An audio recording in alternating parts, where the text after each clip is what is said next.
السلام عليكم ومرحبا بكم في فيديو جديد على قناتي كويزين أحلام المذكورية. اليوم جبت لكم الوصفة اللي تعشقوها الصغار والكبار، اللي هي الباستيشيو بصدر الدجاج والنقانق المدخنة اللي معروف عليها باسم كوزامية. وصفة سهلة وبسيطة والنتيجة روعة.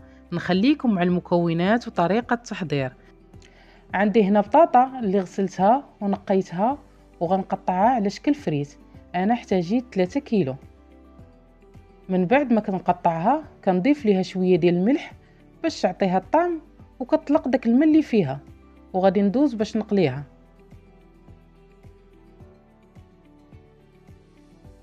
كناخذ مقلاة كندير فيها الزيت اللي سخونه وكنوضع البطاطا ديالي كنقليوها غير نصف قليه باش ما تقصحش معانا.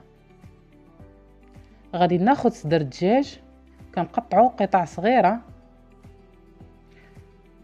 كنزرب الفيديو غير باش ما نطولش معاكم.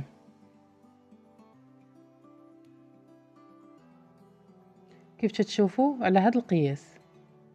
من بعد غناخذ النقانق المدخنه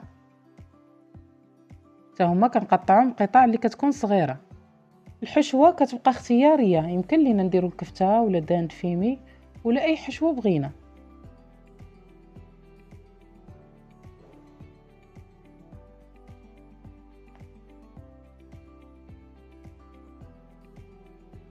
من بعد ما ساليت تقطع غادي نحيد البطاطا اللي قليت. كيف تشوفوا قليتها نص قليه باش ما تجيناش قاصحه. غناخذ مقلاة كنضيف لها شويه الزيت وغنشحر الصدر ديال الدجاج.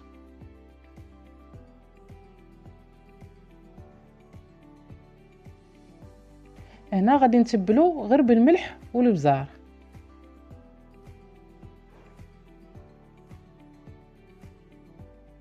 كنشحروه حتى كينشف لينا من الماء اللي كيطلق.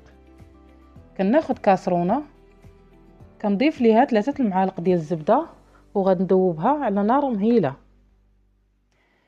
كنزيد عليها 3 المعالق ديال الدقيق وكنخلطوه واحد دقيقه باش ما يبقاش معنا الطعم ديال الخضوريه ديال الدقيق.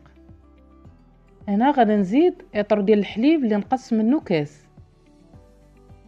كنحرك بالفوي مزيان باش ما يبقاش مكور معنا ولا يلصق في الكاسرونه.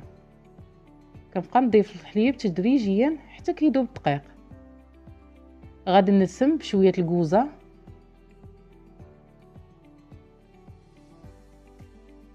غنضيف الملح، البزار، وكنضيف نصف ضويمه ديال الكنور ديال البقر اختياريه.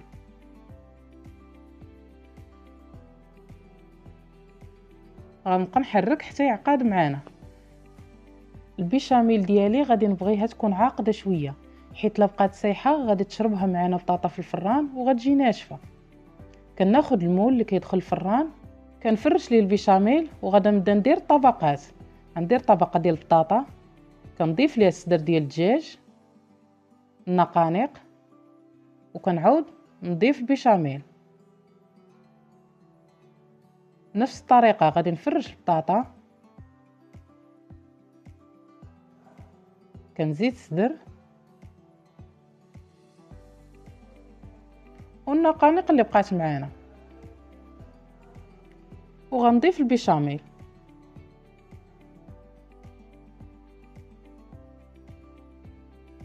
غنزيد البطاطا اللي بقات لي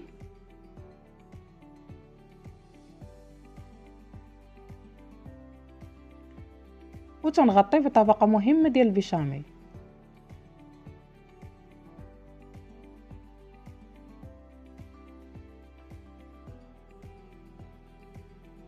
كناخذ الفرماج اللي حكيت من قبل. انا كنستعمل الموتزاريلا اللي منسمه بالفرماج الحمر. كنضيفها من الفوق وكندخل الطاوه ديالي الفران على عافيه اللي كتكون مهيله. الطاوه كتكون من الفوق والنار من التحت حتى كطيب معانا. عاد كنهبطوها باش كتاخذ واحد اللون مذهب.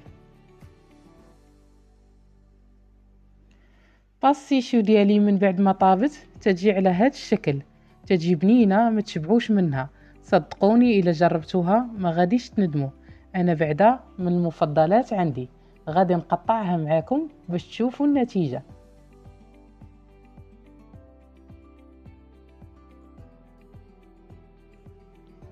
كيف تتشوفوا تتجي معلكة وما تتشربش معنا البيشاميل الا خليتوها عاقده شويه. شوفوا التعليكه كيف كتجي، صراحه راه ما تشبعوش منها. الا بقيتوا حتى لهنا ما تنساوش تشتركوا في القناه وتفعلوا الجرس، وبالصحه والراحه.